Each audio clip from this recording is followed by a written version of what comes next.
Moving on now, in Bahrain, tens of thousands of people have demonstrated near the capital Manama, calling for freedom and democracy.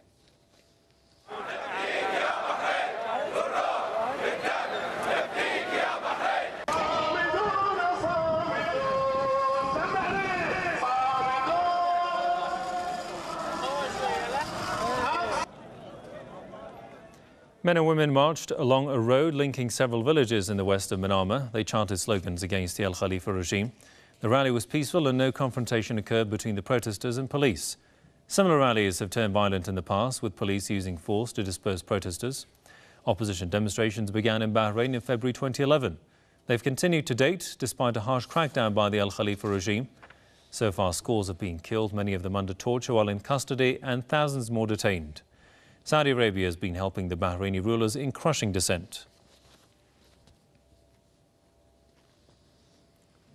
From Washington, I'm joined by Michael Maloof, former Pentagon official. Welcome to the programme, sir. Mr. Maloof, day by day, it seems the revolution in Bahrain is forgotten. Just why is it that we cannot find literally anything on the issue in mainstream US media? And you're not going to.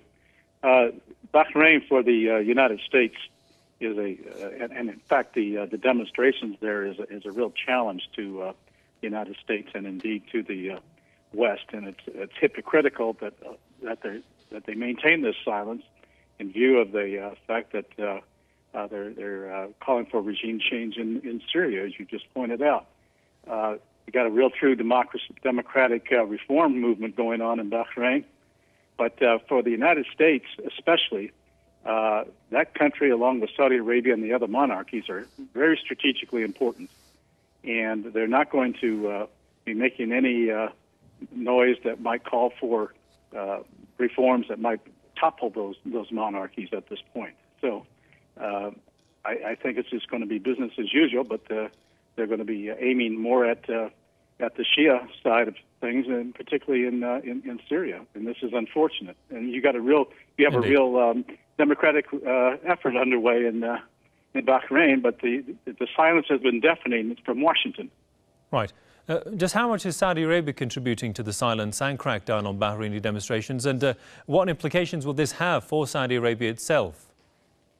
Well, it's very serious, because if Bahrain goes down, that threatens the other monarchies, and that's why Saudi Arabia moved troops in. Bahrain has been a proxy war between Saudi Arabia and Iran since the protests began, and if the monarchy in Bahrain goes down, that threatens the other monarchies, especially Saudi Arabia, and they're teetering anyway. There's increasing demonstrations going on in Saudi Arabia, as well as in Kuwait, Jordan, and all and in the other countries that have monarchies in the Gulf Right. region. So they're seeing this as a serious threat. Indeed. So we'll have to leave it there. Many thanks to Michael Maloof, former Pentagon official from Washington.